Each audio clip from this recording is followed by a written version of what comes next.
Have you ever wondered how we as criminologists measure crime?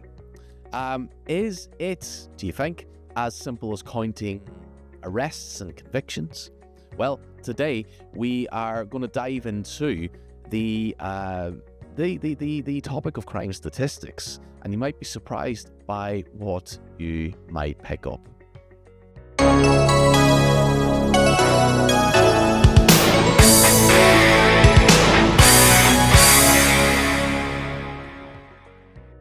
So welcome back to today's episode where we're going to uncover the secrets behind measuring crime. My name is Paul French, and where I'm going to pick up from is that from historical methods to modern day techniques, we're going to consider just, again, as always in these videos, a few points.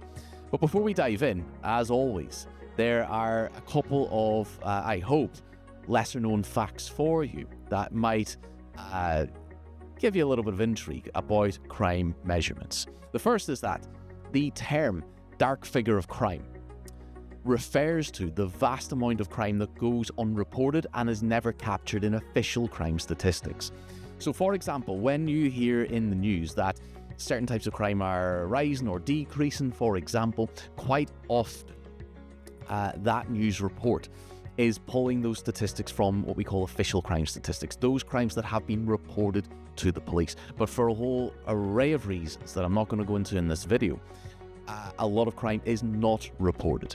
So this dark figure of crime refers to where we pull our information from is often victims' surveys. So people who are, surveyed, and they disclose that they have been the victim of a particular type of crime, but have not reported it to the police. Okay, so dark figure of crime. If you're not familiar with it, that's fine.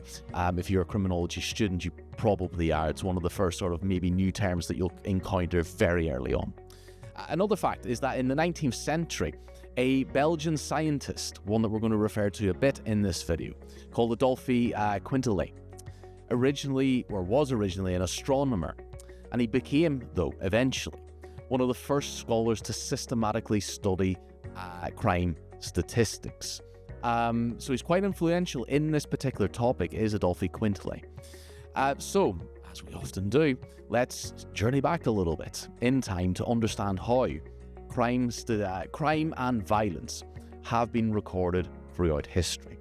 And historically, crime statistics have been used not just to understand crime rates, but to also gauge societal well-being and also public safety.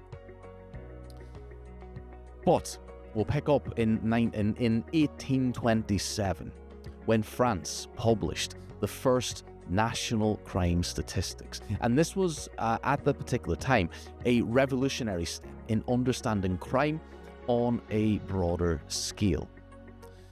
And Quintelet and his contribution, it was pivotal, and he was a pivotal figure. And it used Quintelet used his background in astronomy to apply statistical methods to social phenomena, including, of course, crime. And his work highlighted the predictability and patterns of crime. And this laid the groundwork for not just modern criminology to understand more, but it just laid the foundations for us to understand better about human behavior, particularly that human behavior that went against the codified laws of the land. And it enticed this evolution in the criminal justice system. And if we fast forward to the 20th century and the landscape of crime measurements, these had changed significantly, as you would expect, with the introduction of those victimizations, or those victim surveys, those that would go on to reveal the so-called dark figures of crime. So these surveys asked people about their experiences with crime, offering to many people a more accurate picture than police reports alone could give. So whilst official crime statistics, those crimes that are reported to the police, those that are officially lodged through the criminal justice system, whilst they are very, very useful, of course they are, they do have those limitations. And victim surveys also suffer from limitations as well. But marry both of them together, and you have a more complete picture of the reality of crime. And that is what we should bear in mind, what you should bear in mind.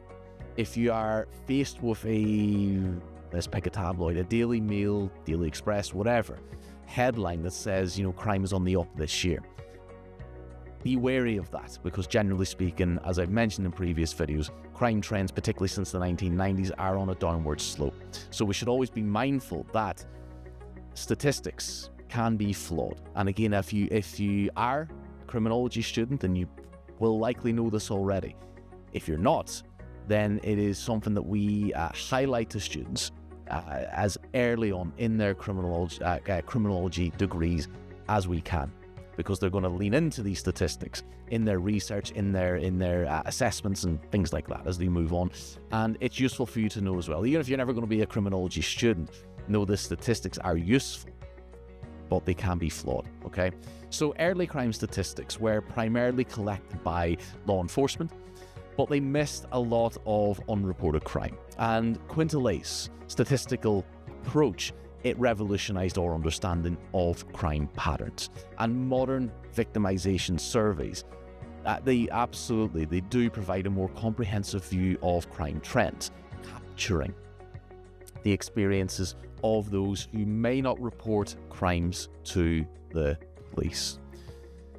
So if you found this topic intriguing, as always, please do hit the like, share and subscribe buttons. I will be very appreciative of that, and it'll ensure as well that you are you are notified, hopefully, of future content that will be released to these channels. And look, please do let me know in the comments your thoughts on this topic, and what crime statistics are you aware of that surprise you the most.